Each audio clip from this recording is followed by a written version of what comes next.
சவாலான பொதிகைமலை பற்றி தாங்க இந்த வீடியோவில் நம்ம பார்க்க போகிறோம்.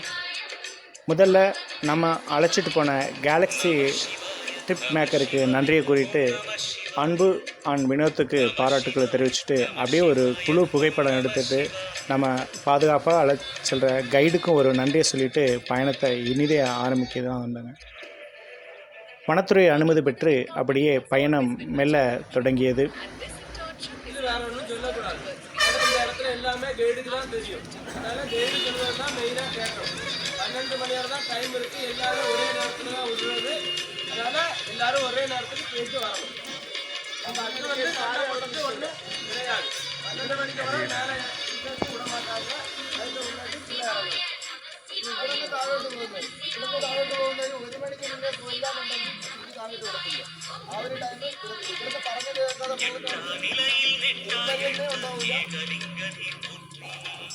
நமது பொதிகை மலை பயணம் சிறப்பாக அமையட்டும். 6000 அடிகளுக்கு மேல் வீட்டிற்கும் அகத்தியை காண்பது என்பது அவ்வளவு சுலபமானது அல்ல. அப்படிப்பட்ட சிறப்புமிக்க பயணத்தை நாம் பரிசிக்கிறோம். முதல் நாள் தங்கியிருந்த இடத்திலிருந்து வனத்துறை கூறிய அறிவுரைகளோடு நமது 2ஆம் நாள் பயணம் இனிதே ஆரம்பமானது.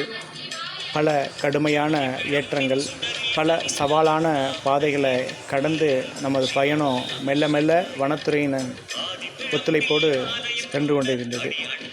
மிகவும் ஏற்றமான பாதைகள், மிகவும் சவாலான அந்த கயிறு உதவியுடன் செல்லக்கூடிய பாதைகளோடு நம்ம அப்படியே சென்றோம் அப்படின்னா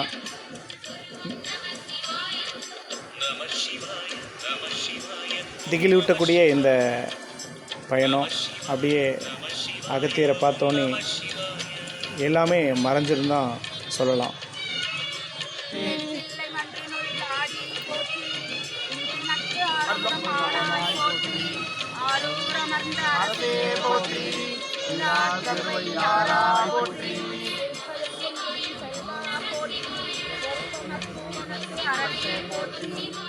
கோய் மலையம் எல்லாய் போற்றி, காக்கார் பலனத்து அரணியே போற்றி, தொழுதத்தை துன்பம் துடைப்பாய் போற்றி, அழிவில்லா ஆனந்த வாரி போற்றி, தாவாய் கனகத்திரளே போற்றி, கைலை மலையானே போற்றி போற்றி. சிவாய திருச்சிற்றம்பலம் தில்லையம்பலம்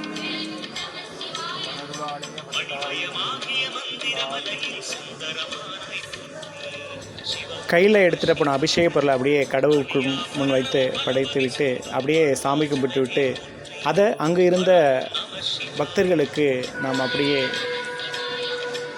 ஒவ்வொன்றாக அவங்களுக்கு கொடுத்து இறைவன் அனைவருக்கும் நல்லது புரிய வேண்டும் என்று கூறிவிட்டு அந்த பிரசாதத்தை அனைவருக்கும் கொடுக்கும் அந்த அற்புதமான நிகழ்வு. அந்த மலை உச்சியில் இருக்கும்போது இருக்கும் ஆனந்தத்திற்கு அளவே இல்லை என்று தான் கூறலாம்.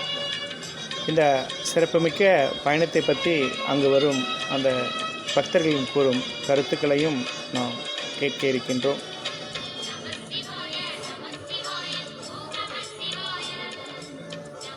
இடத்தில் என்ன பண்ணுறாங்க, எப்படி இருக்குன்னு பற்றி உங்கள் கருத்து மட்டும் சொல்லுங்கள். கேட்க மாட்டேங்கிறாங்க, சில விஷயங்கள் கேட்க மாட்டேங்கிறாங்க. நன்றி ஐயா. அகத்தியர் பயணத்தின் போது உங்களோட கருத்து என்ன, எப்படி இருந்துச்சு பயணம்?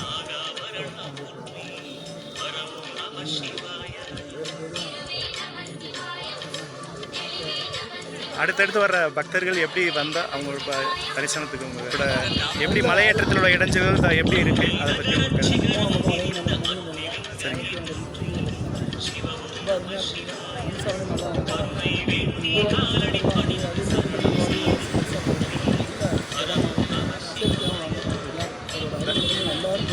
நன்றி நன்றிங்க நன்றி நன்றி நன்றி. இது போன்ற வீடியோ சேனலை பார்க்க அம்மன் செந்தில் விராலிமலை என்ற யூடியூப் சேனலை சப்ஸ்கிரைப் செய்யுங்க. எப்படின்னு உங்களோட கருத்து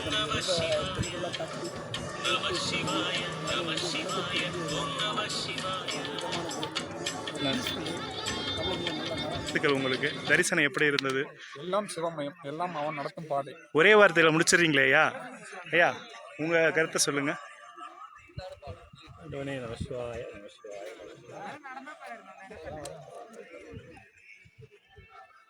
அப்படி எப்படிங்களா, எப்படி எப்படிங்க நான் பேசுகிறேன். வணக்கம். இப்போ அகத்தியர் மலையை பற்றி ஒவ்வொரு பக்தர்களும் ஒவ்வொரு கருத்தை சொன்னாங்க. ஏன்னா இந்த மலையை நம்ம கடந்து வரும்போது நிறைய இன்னல்கள் இருக்கும்.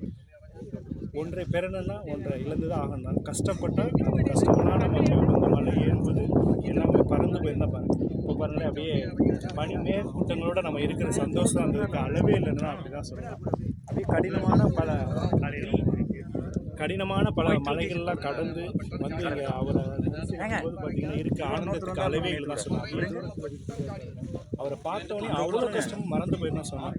இப்படிப்பட்ட சிறப்புமிக்க அகத்தியர் தரிசனம் பல இன்னல்கள் இருக்கும். இடையில வர மழை பெய்யும், இடையில வந்து நீர்ச்சிகள் தொல்லைகள்லாம் இருக்கும். அதையும் தாண்டி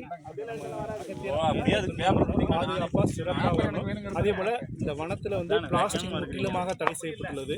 அதனால தயவுசெய்து யார் வரும்போது இங்கே பிளாஸ்டிக் தயவுசெய்து எடுத்து வரணும். அது அன்பான வேண்டுகோள். எல்லாத்துக்குமே அகத்தியர் தரிசனம் கொடுக்கணும். ஏன்னா அந்த அகத்தியர் தரிசனம் வந்து எல்லாத்துக்கும் வாய்ப்பு கிடைக்காது. ஒவ்வொரு இன்னல்கள்லாம் கடந்து வர வேண்டும். நமக்கு ஃபஸ்ட்டு உடல் ஒத்துழைக்கணும் ஒன்று. அதுபோல் நமக்கு இங்கே வர்றதுக்கான வனத்துறை அனுமதி கிடைக்கணும். அதான் ரொம்ப முக்கியம். நாங்களாம் வந்து 4-5 வருஷம் ட்ரை பண்ணி அதுக்கப்புறம் இப்போ தான் எங்களுக்கு கிடச்சி பயணம் எல்லாத்துக்கும் சிறப்பாக அமைஞ்சிச்சு. நல்ல தரிசனம் அடுத்தடுத்து எல்லாத்துக்கும் அமையணும். நன்றி.